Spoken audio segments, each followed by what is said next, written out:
Hey everybody, now that you've finished the Brutus II quiz, I'd like to go through it with you together. Now, I know this quiz would be quite difficult for some of you, and there was a big range of scores. I think the highest was 7 out of 10, the lowest was 1 out of 10. But this kind of quiz is really useful practice for your exam. You are going to get long passages, and the questions are not going to be easy questions. Social studies is one of the most difficult. So let's look together. Let's try and see how to approach these different types of questions. Question number one, which of the following is supported by the passage? The writer understands that not everyone will have been persuaded by his reasoning to take care forming a constitution. Constitution will be a temporary solution for the current generation of Americans. The writer believes that the 13 states should join together, or the writer expects that some people will not agree with his suggestion not to join the 13 states together. Now, I flatter myself that my last address established this position, that to reduce the 13 states into one government would prove the destruction of your liberties. So his position is that joining these 13 states together would destroy people's liberty.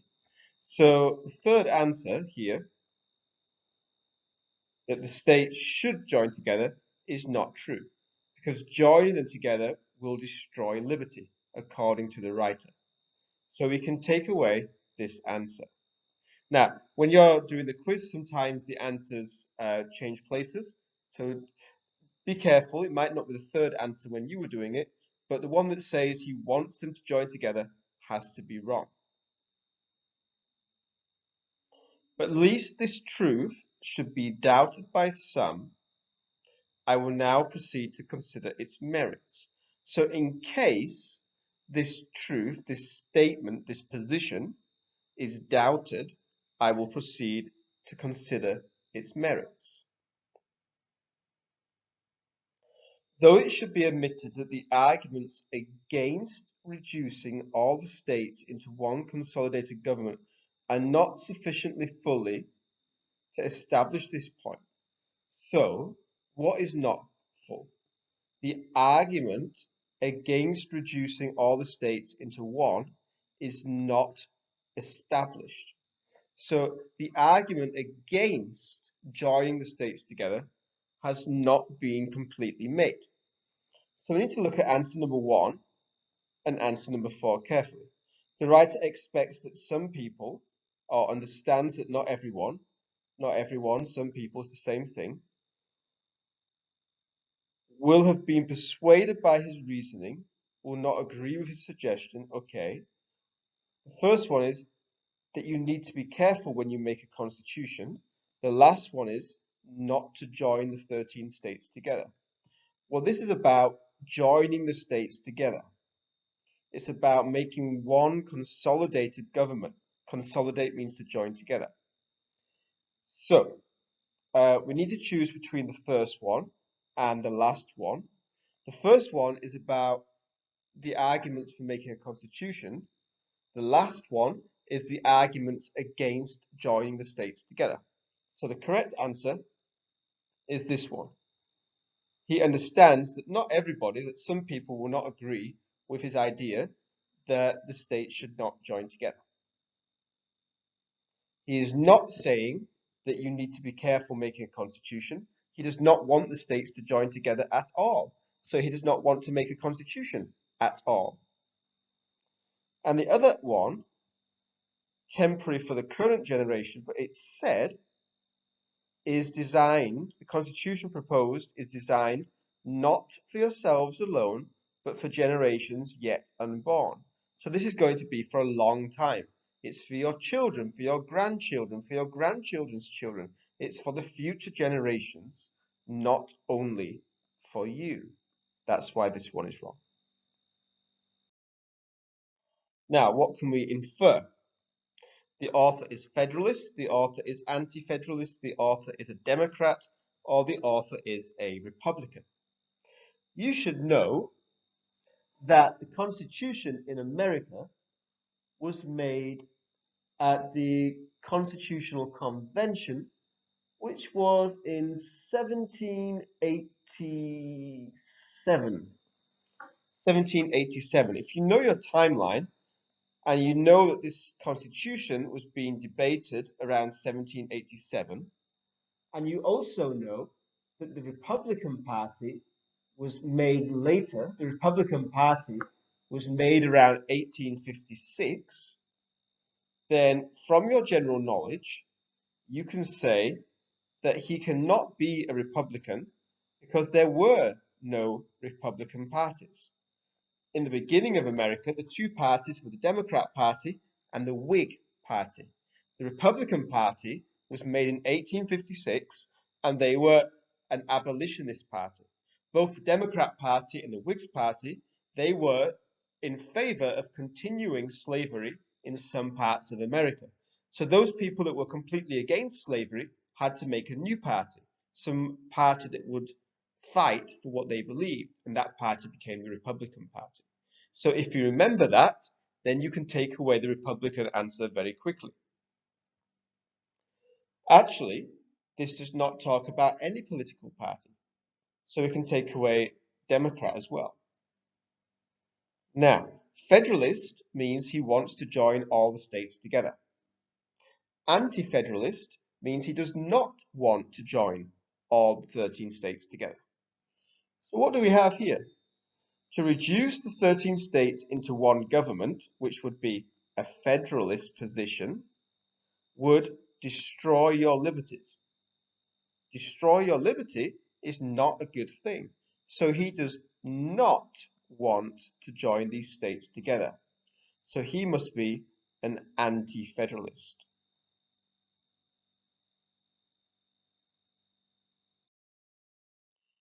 Question 3. Which document is the author referring to in the opening of this paragraph? Okay. Now, let's have a look.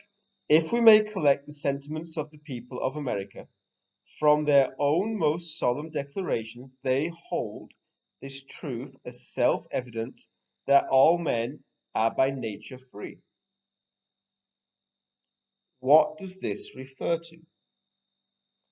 Now, this cannot be the Bill of Rights because the Bill of Rights was made 1789 after the Constitution. This speech is before they vote. This speech is before they vote for the Constitution, so it cannot be the Bill of Rights, which is after the Constitution. The Mayflower Compact did not talk about all people. The Mayflower Compact talked about the pilgrims that went to America to make a civil body politic. So Mayflower Compact is always talking about a civil body politic.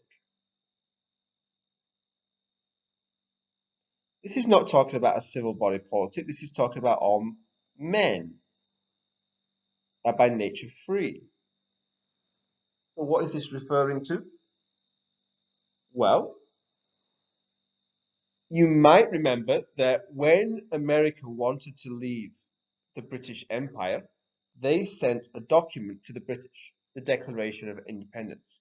And in the document, in the Declaration of Independence, they said, "We hold these truths to be self-evident, that all men are created equal and endowed by their Creator with certain inalienable rights, that among these are life, liberty, and the pursuit of happiness."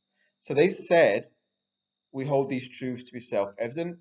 All men are created by God and have liberty. So these ideas are coming from the Declaration of Independence.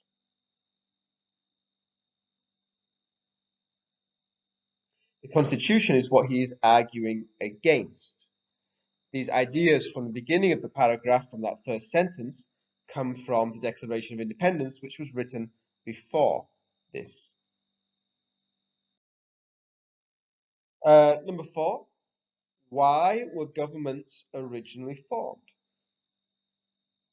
The mutual wants of mankind, protection and defense, people's individual interests, or the liberty of men. So we look about something for governments being originally formed. The origin of society then is to be sought not in any natural right, which one man can exercise authority over another, but in the united consent of those who associate.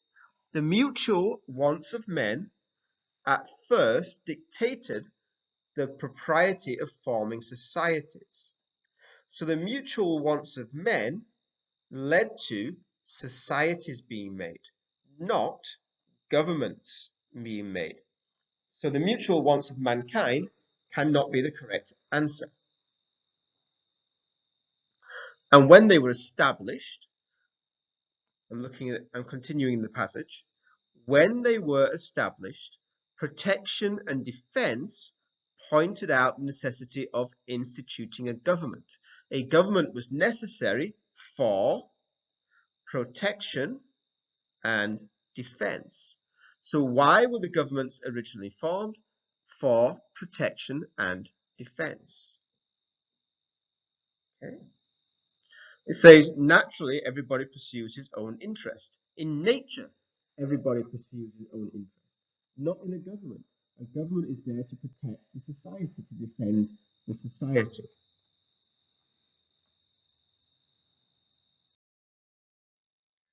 Question 5. With regards to freedom, what question does the author pose? How much liberty do people need? How much liberty can the government give?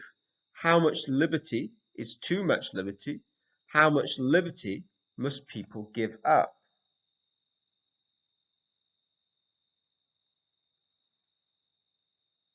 So we need to look at the passage.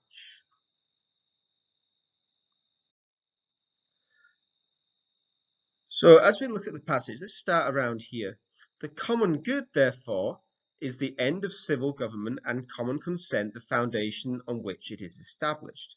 To effect this, it was necessary that a certain portion of natural liberty should be surrendered in order that what remained should be preserved. People have to give up some of their personal liberty, some of their personal freedom, so that their other freedom can be protected by the government that they make. So they have to give up some freedom to protect the rest of their freedom. Let's continue in the passage. How great a proportion of natural freedom is necessary to be yielded by individuals when they submit to the government, I shall now inquire. Inquire means to think about, to search for an answer. And the question that he's trying to think about is how much natural freedom must be given up by people when they submit to the government, which means how much power does the government need? How much freedom do people need to give up so that the government have that power? So the correct answer is going to be how much liberty must people give up? That is the question that he's asking.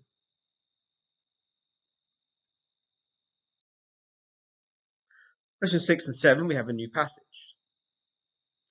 Which of the following is not a right that is mentioned as needing to be protected? And we have the right of every person to vote, the right to have a free press, the right to trial by jury, or the right of states to raise a militia. Now we're going to look, it says not a right. So 3 of these will be mentioned in the passage. Only one of them will not be mentioned in the passage. So we have to read the passage carefully, and as we find them, we take them out, so that when we have found 3 of them, the one answer that is remaining will be the correct answer. For the security of life in criminal prosecutions, the Bill of Rights of most of the states have declared that no man shall be held to answer for a crime until he is made fully acquainted with the charge brought against him.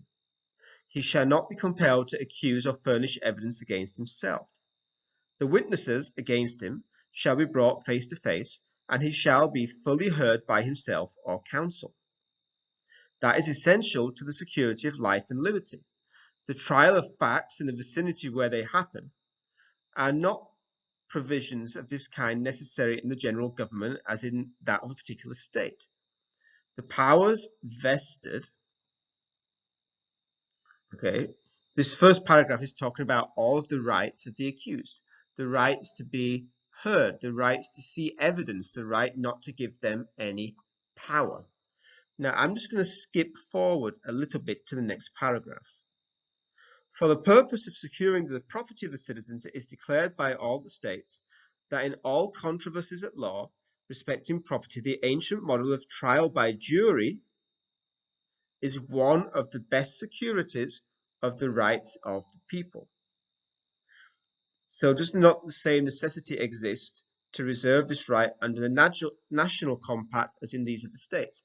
If the states already recognize that people need the right to trial by jury, isn't it even more important that the national or federal government also recognizes that people need to have the right to trial by jury?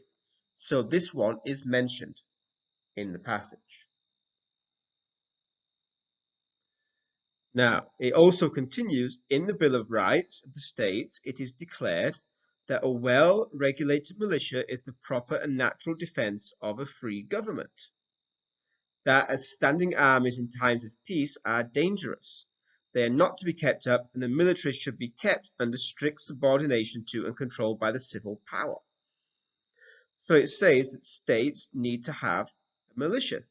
The same security is as necessary in this constitution and more so, for the federal government will have the sole power to raise and pay armies.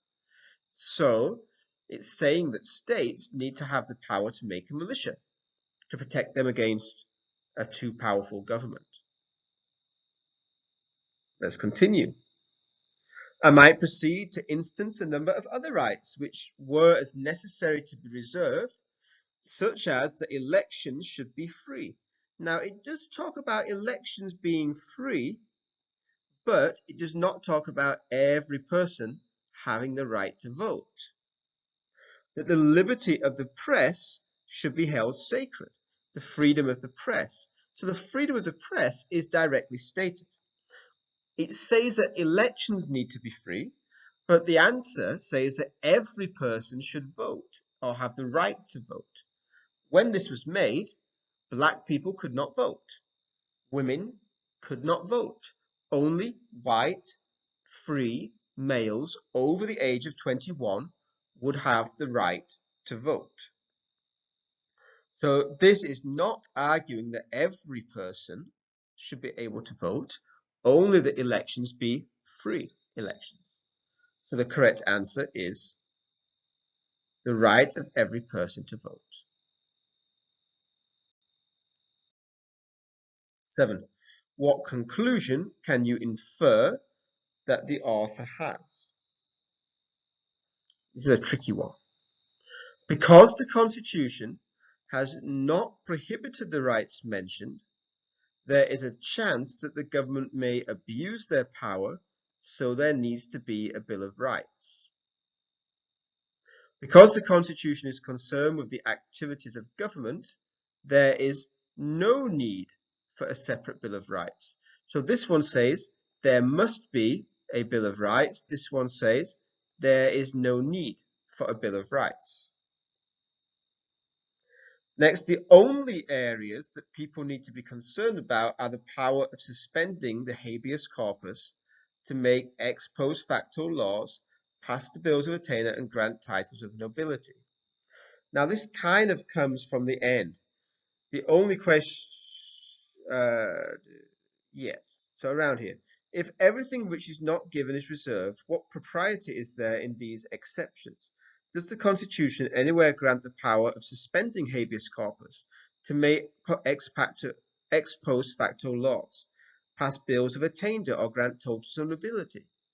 This is a question, and it says it does not express terms. It does not in express terms. It's not saying these are the only areas that people need to be concerned about. It talks about criminal prosecutions, talks about trial by jury, talks about the need for a militia, talks about freedom of the press. These are not the only areas to be concerned about, so take away this answer. And the author believes the most important weaknesses in the Constitution relate to the rights of the accused. Well, the rights of the accused are one example, but also it talks about many other examples. And it does not say that any of these are more important than the others. So, can we conclude that there must be a Bill of Rights or there must not be a Bill of Rights? Well, it says in the passage, the Bill of Rights of most states have declared these things. Okay, the Bill of Rights in the states already controls these things. Are not the provisions of this kind as necessary in the general government as in the particular state? So it's saying if the state recognizes that people need these rights, should the federal government not also recognize this? And again, does not the same necessity exist in the national compact as with the states? Shouldn't the national government also give this? And then the same security is as necessary in this constitution, and much more so, for the government will have the sole power to raise the armies. So what he is arguing is that the Bill of Rights that the states have already made individually is even more necessary in the federal government. And this is the reason why, after the Constitution was made, within 2 years, you have the Bill of Rights, those first 10 amendments which guarantee personal liberties. So he is saying there needs to be a Bill of Rights because the federal government will be so strong, so powerful. So this is the correct answer. There must be a Bill of Rights.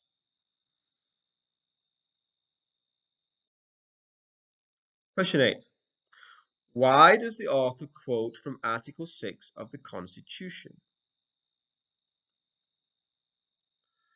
To prove, to prove, to prove, to prove.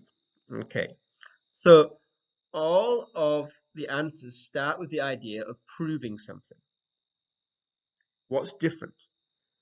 To prove how the Constitution is a danger to the rights of states because it will be higher than all the laws made by the states, is a danger to the rights of states because it will be open to change by a simple majority, will support the rights of states to make their own laws, will support the laws made by the states before the adoption of the Constitution. So 2 of these answers are talking about a danger. 2 of these answers are talking about supporting. So far from it being true that the Bill of Rights is less necessary, the contrary is evidently the fact. He says the Bill of Rights is necessary. The Bill of Rights is necessary for the federal government. He thinks the federal government can be a danger for the states, so the people's rights need to be protected. So we can take away these 2 answers. We're looking at the first 2 answers. Why? This system, if it is possible for the people of America to accede to it, will be an original compact, and being the last will, in the nature of things, vacate every former agreement inconsistent with it.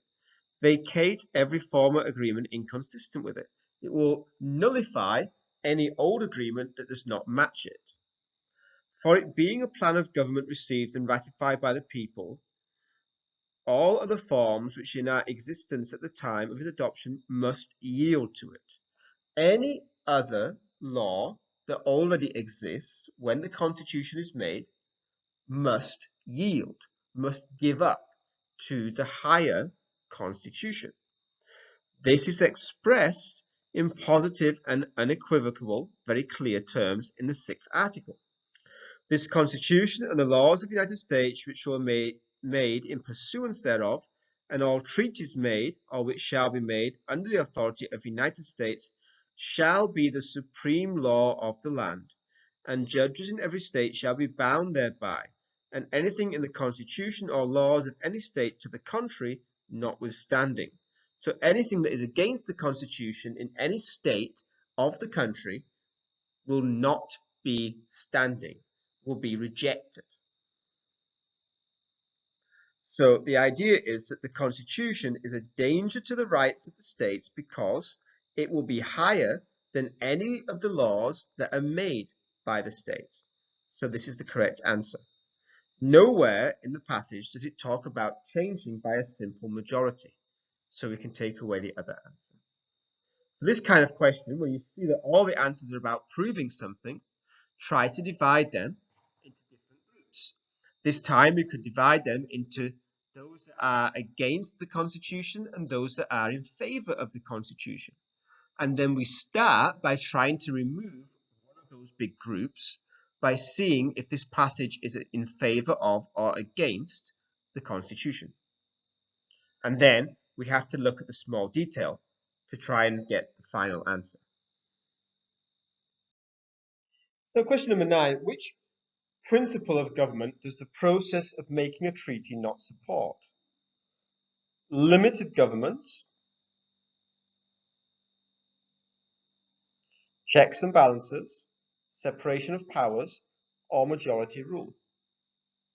Now, you'll see that I've highlighted 3 of these. I've highlighted 3 of these because 3 of these are very, very similar. Limited government means limiting the power of government. How does the power get limited? Well, the separation of powers, having the 3 branches of government, the legislature, executive, and judiciary. By splitting the power into 3 different sections, you limit the power of the government. So separation of powers is how you limit the government, and the checks and the balances is part of that separation of powers. For example, the President of the United States can choose the Supreme Court judge, but the Senate, who is part of the legislature, has to approve the decision of the President.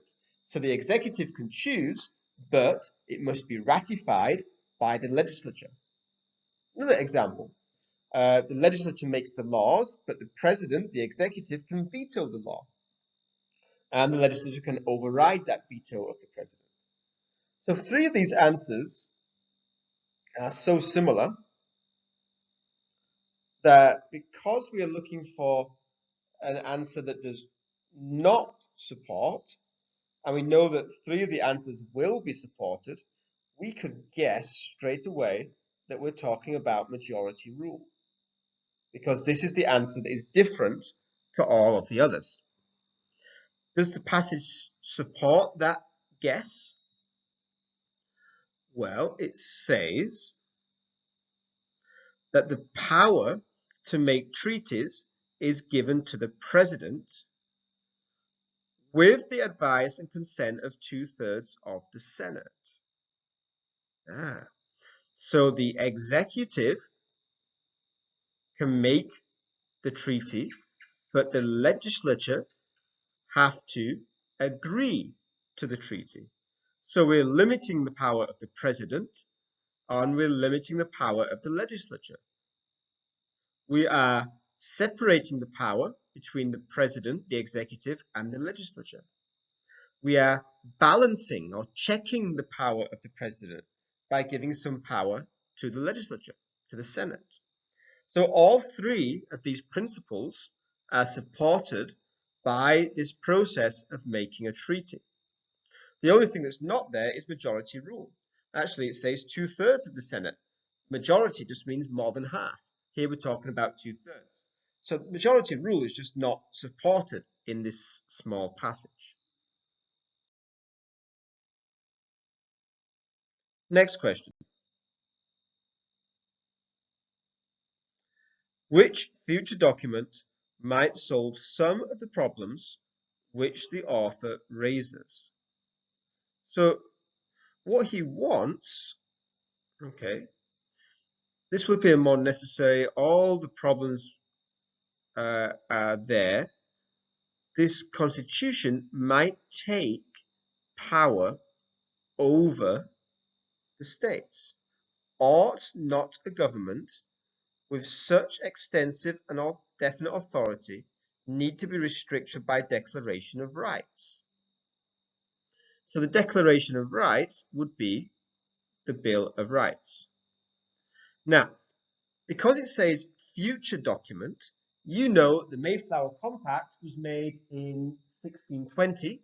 So this is a past document, not a future document, because this is one of those Federalist papers made around 1786, 1787, 1788, when they are arguing and fighting over making the Constitution. And the Articles of Confederation, they were made straight after the War of Independence, about 10 years before this, and the Constitution was there to replace the Articles of Confederation. So we take away these two answers because they're too early, and so we only have two answers left. So what document was made to solve these problems? Well, the problem is the Declaration of Rights, so the correct answer is the Bill of Rights. Hopefully, this has helped you to see how to use your knowledge. If you know your timeline, then you really can remove some of the answers that are from the wrong time period. And how to approach a question. Look at the question, look at the answers, try to think about what you're looking for, and then find the answers in the passage.